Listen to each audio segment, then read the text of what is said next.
द्रौपदी जी के लिए वो उत्सव रजस्वला अवस्था में थी जब भगवान आए। भगवान ने टच करने से पहले नहीं सोचा कि रजस्वला अवस्था में है। आप और हम कौन होते हैं सोचने वाले, ये मत करो वो मत करो। दया किशोर जी का वक्तव्य सुना जो शास्त्र विरुद्ध है, वेद विरुद्ध है। जो पुरानी परंपराएं हैं, मर्यादाएं हैं, उनका खंडन करने से बचना चाहिए।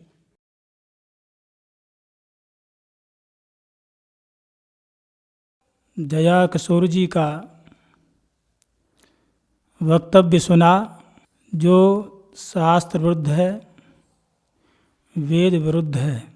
येन ते पितरो याता येन याता पितामहा तेन याया सताम मार्गम तेन गच्छिन नरिष्यति।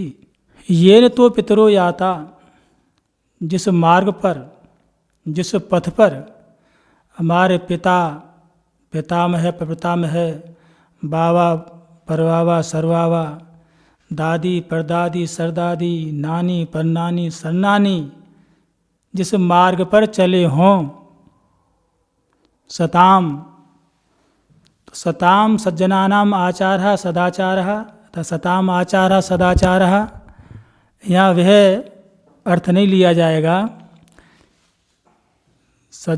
यहाँ उसका अर्थ गृहीत होगा कि जो परंपरा क्रम से जो आचार चला आ रहा है, परंपरा क्रमात् आचार है, लक्षणा के द्वारा परंपरा क्रम से जो आचार चला आ रहा है वही आचार मान्य होता है।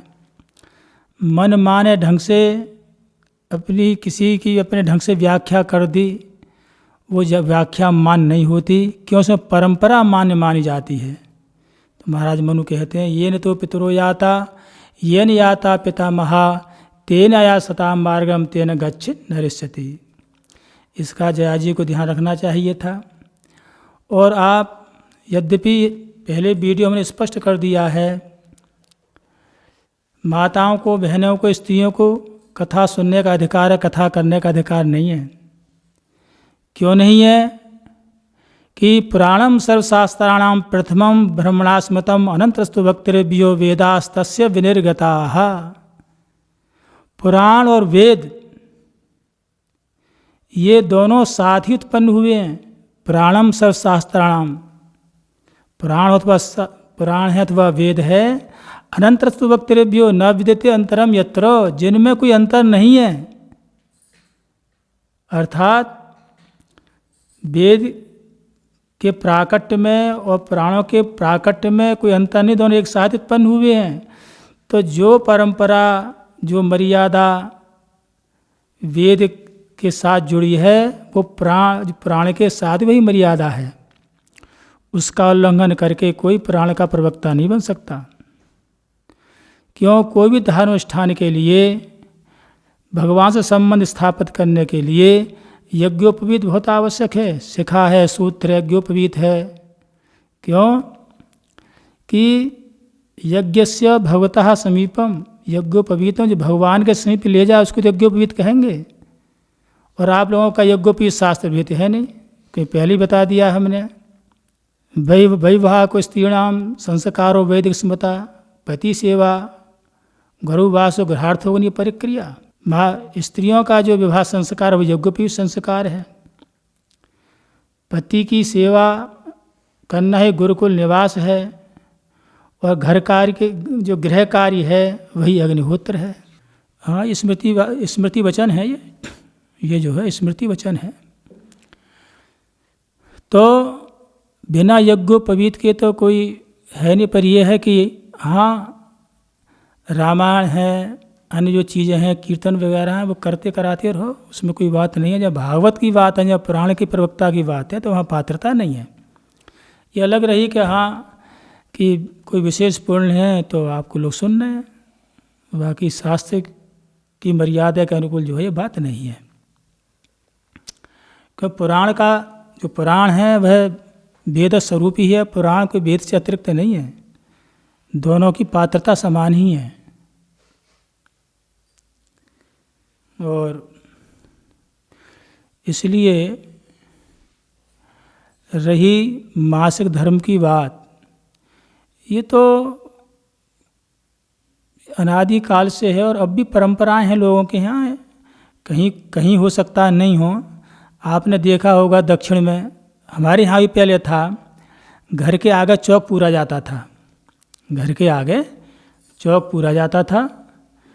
और जिस दिन जब घर के आगे चौक नहीं पूरा होता था, चौक नहीं बना हुआ होता था, तो महात्मा ब्राह्मण ब्रह्मचारी ये समझ लेते थे कि यहाँ जो माता है मासिक धर्म से है।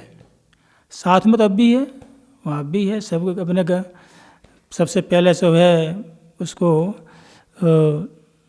फर्श को धोते हैं सामने वाले के लिए, बाद में जो है चौक बनाते हैं। और चौक न बनने का ही ये मतलब कारण होता है, जैसे चौक नहीं होगा, नहीं बनाया जाएगा, तो उस दिन जो है इसका मतलब है माता मासिक धर्म से है। इतनी शास्त्रीय परंपरा है। और आप तो भागवत में ही पढ़ी होगी, जैन को ब्रह्मत्या लगी थी, तो एक ब्रह्मत्या का भाग जो है वो स्त्रियों को दिया था, वो तो रजस्वला है। पीड़ोमक के लिए जो भाग दिया वो गोंद है।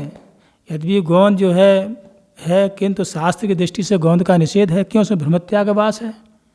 और आपने तो कह दिया कि नहीं ये तो पुरानी बातें हैं, पहले ऐसा था, वो आज नहीं चलता है।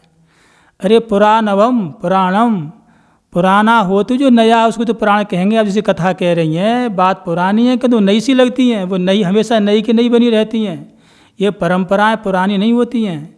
नहीं मूला जनश्रुति, नहीं मूला जनश्रुति। यदि कोई जनश्रुति परंपरा चली आ रही है तो उसके मूल में वेद है, निश्चित है। जैसे मासिक धर्म की यदि परंपरा चली आ रही है तो उसके मूल में वेद है, ये निश्चित समझिए।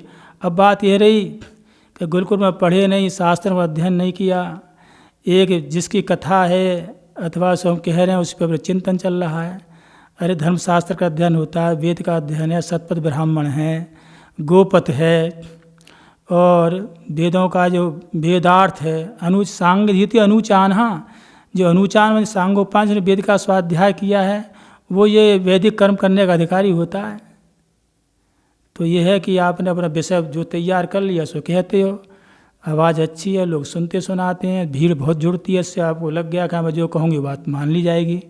नहीं, शास्त्र के विरुद्ध नहीं बोलना चाहिए। अपनी मान प्रतिष्ठा आपकी बढ़ रही है, अच्छी बात है, आपके पूर्ण है, किंतु आप सीधा वेदों पर हार करो, पुराणों पर हार करो, ये बात बिल्कुल सहन नहीं है। क्योंकि यावत विप्रखे शास्त्रम शास्त्रम तावदेव ही विप्रेतर्गतम शास्त्रम शास्त्रत्वम प्रतिपद्यते। यावत विप्रखे शास्त्रम, शास्त्र में शास्त्र जब तक है जब तक विप्र के मुख में है।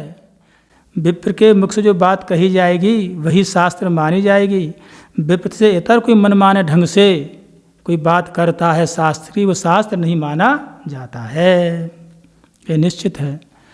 और इससे पहले वीडियो में मैंने स्पष्ट कर दिया, प्रसंगता फिर कह देता हूँ मैं, जो है रुद्रस्य वाथ विष्णुर्वः प्राकारांतरे भ्यंतरे यदि रसुलाथ शूद्रस्य चांडालो वा समागतः। चाहे भगवान शंकर का मंदिर हो या भगवान विष्णु का मंदिर हो, यदि उसके अंदर जिसको जो पतित है अथवा शूद्र है अथवा रजस्वला स्त्री है अथवा चांडाल है, उसमें प्रविष्ट कर गया, यदि उसका उसमें प्रवेश हो गया तो उसने स्पर्श कर दिया, तो स्पर्श ने इस देवस्य प्रतिष्ठाम पराचमेत, फिर पुनः प्रतिष्ठा होनी चाहिए। ये देखिए आप। और जया के ये जो कहा है जया किशोर जी ने, तो उसके अनुसार तो कोई विचार ही नहीं है। जबकि जो है अत्रि स्मृति जो है बार बार कह रही है, और उधर जो सिद्धांत शेखर का प्रमाण है, ये है चौर चांडाल पदार्थो मृत दर्शने स्पर्शने सती देवस्य प्रतिष्ठाम पर आचमेत। सिद्धांत शेखर इसका है कि कहीं भी स्मृति हो चाहे वेद हो, रससुला का तो सबने निषेध किया है। उन्होंने कहाँ से ये बात मेरे मन से कह दी कि जो है रससुला स्त्री के लिए कार्य धार्मिक कार्य करने में कोई द्वेष नहीं है, मासिक धर्म होते हुए कोई भी कार्य कर सकती है, ये बात उनकी मान्य नहीं है। और भी देखिए, सावित्री प्रणवम यजुर्लक्ष्मी स्त्री शूद्राय नेच्छन्ति यदि जानीयात स्त्री शूद्रः सा मृता अधो गच्छति ही। ये नृसिंह है, नृसिंह तापनी का श्लोक है जो है, नृसिंह पूर्ण तापनी नाम का जो ग्रंथ उसका ये। हाँ, तो देखो सावित्री माने गायत्री जप में, गायत्री का जप स्त्रियां नहीं कर सकती हैं, न गायत्री मंत्र की दीक्षा ले सकती हैं, और न जो प्रणव है ना उसका उच्चारण कर सकती हैं। और जो पतित ब्राह्मण हैं वह भी इसका उच्चारण नहीं कर सकते। यदि करोगे लो बस तो अधोगति को प्राप्त होगे। तो प्रणव का अधिकार मतलब ये शास्त्रकार नहीं दे रहे हैं, और जो है गायत्री मंत्र के उपदेश के लिए उनके लिए नहीं बता रहे हैं। तो बिना गायत्री क्या है फिर? इस ढंग से ही पात्रता नहीं है, कथा कहने की पात्रता नहीं है। ये तो आपने जो है ये कह दिया कि मासिक धर्म होता ही नहीं है। मासिक धर्म की जो परंपरा है वो पुरानी है, पहले ज़माने की, इस ज़माने में मासिक धर्म मान्य नहीं है। ये बात नहीं आ रही है कि समझ में जो है। और ये पाराशर स्मृति आदियों में जो है कहा ही है कि हृदयसुला स्त्री चांडाली, प्रथम दिन चांडाली है, दूसरे दिन ब्रह्मघातिनी, तीसरे दिन धोबिन होती है, समान होती है, चौथे दिन जा कर के गृह कार्य में वो प्रवृत्त होती है। घर के जो सामान्य कार्य हैं वो भी नहीं करती है वो। इतना शास्त्रों में लिखा है।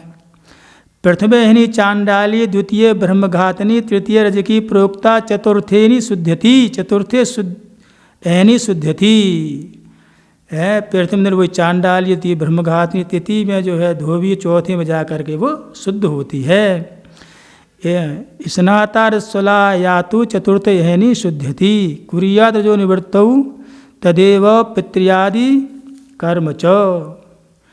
जब स्नान 4 दिन व्यतीत हो जाएं, इसके बाद वो शुद्ध होती है। शुद्ध होने के बाद ही जो है वो पितरादि कार्यों करने में समर्थ होती है। कोई भी धार्मिक कार्य करना है तो वो 5वें दिन जा कर के, चौथे दिन भी नहीं, चौथे दिन तो घर का कार्य करेगी, कोई देव कार्य पितृ कार्य कोई होगा तो 5वें दिन जा कर के करेगी।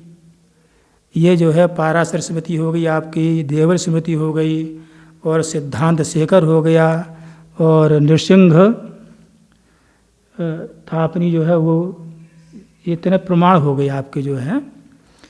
इन प्रमाणों के आधार पर कहीं भी ये बात नहीं निकली कि जो है मासिक धर्म धार्मिक कार्यों में गृहीत है। मासिक धर्म करने के बाद में न गृह कार्य हो सकता है, धार्मिक कार्य की तो कल्पना की ही नहीं जा सकती है। इसलिए उनका जो वक्तव्य है वो शास्त्र विरुद्ध है, वेद विरुद्ध है, और हमारा आचार विचार जो परंपरा चली आ रही है ऋषि महर्षियों के घर में उसके विरुद्ध है। यदि आप अपनी दादी से पूछेंगी ना तब वो भी ये कहेंगी हाँ मासिक धर्म का विचार होता है, और आप वह मान प्रतिष्ठा बढ़ती जा रही है, उस अहंकार में आप किसी को मान ही नहीं रही है, शास्त्र को भी नहीं मान रही है। इतने जो प्रमाण हैं निषेध के प्रमाण होने में कोई प्रमाण दीजिए ना। हमने आपको निषेध के प्रमाण दे दिए। विधि और निषेध दोनों ही भगवान के शरीर हैं।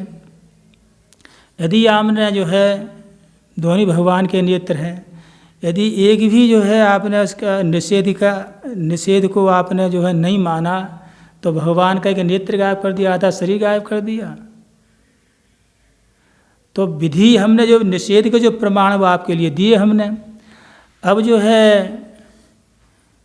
विधि के जो प्रमाण है कहें गद्य वाली बात, जया जी गद्य वाली बात नहीं चलेगी। आपने ये कह दिया अपने मन से ये है वो है।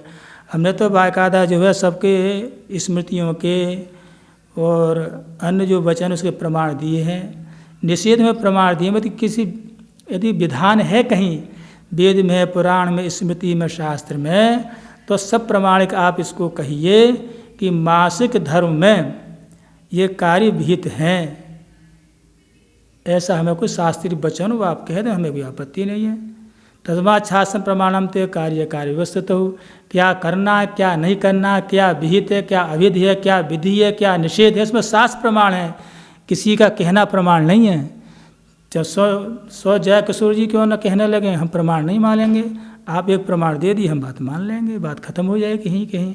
किंतु मनमाने ढंग से जो है अपनी प्रतिभा वाक चातुर्य के बल पर शास्त्र की अवहेलना न करें, हमारी आपसे ही प्रार्थना है। आग्रह दुराग्रह नहीं है, केवल शास्त्र प्रमाण दीजिए, बात मान्य हो जाए। किंतु हमने तो ये देखा है कि लोक में भी लोग उन दिनों में सामान्य कार्यों से ही बचते हैं। आपने द्रौपदी का उदाहरण दिया, ये ज्ञान होना चाहिए। अहल्या द्रौपदी तारा कुंती मंदो तहितरा पंचकन्या स्मृत्यम महापातक नाशनम, ये कन्या हैं ये, और द्रौपदी तो अग्नि से प्रकट हुई हैं। उनकी तुलना आज सामान्य महिलाओं से दोगी आप? इनमें तो 5-5 पति होते हुए भी द्रौपदी में कन्यात्व धर्म है, वहाँ ये स्थिति है कहाँ? पंचकन्या स्मृति महापातक नाशनम, इनके स्मरण करने से महापातक नाश हो जाता है। तो 5 पति द्रौपदी के हैं, पहले यही तुलना कर लीजिए। फिर भी द्रौपदी में कन्यात्व नष्ट नहीं हुआ, और वो साक्षात अग्नि से प्रकट अयोनिज हैं, वो योनि से प्रकट नहीं है। तो योनि का धर्म जो द्रौपदी पर नहीं घटेगा। तो आप जो है दृष्टांत और दाष्टांत में कुछ समता होनी चाहिए ना। जो आप दृष्टांत दे रही हैं, कहाँ द्रौपदी और कहाँ आज की माता बहन है, कोई तुलना हो सकती है? हम लोग जो है इस योनि से प्रकट हुए हैं, वो जो है हवन कुंड से प्रकट हुई हैं, वो साक्षात अवतार हैं, 5-5 पति हैं, उनसे उस समय तुलना नहीं की जा सकती है। इसे द्रौपदी के दृष्टांत के द्वारा ये मासिक धर्म को सही ठहराना, ये बिल्कुल बात अनुचित है आपकी। शारदेन्दुर यत्रैकतो विलसिता मसितांग शोभवम् वृंदावनेऽपि कृत यामुनिगांग संगम राधा मुकुंद युगलम तदहम नमामि। इन मासिक धर्म में स्त्रियां अशुद्ध होती हैं, मंदिरों में नहीं जाती हैं, पूजा पाठ नहीं करती हैं, घर में किचन में भी काम नहीं करती हैं। ये परंपरा से जुड़ी हुई हैं, ये सारी बात परंपरा से जुड़ी हुई हैं। अब घर में आप देखो, अचार डालोगी, अचार के पास से गुजर जाओगी तब भी अचार आपका खराब हो जाएगा, वो भी नहीं रुकेगा। जो पुरानी परंपराएं हैं, मर्यादाएं हैं, उनका खंडन करने से बचना चाहिए।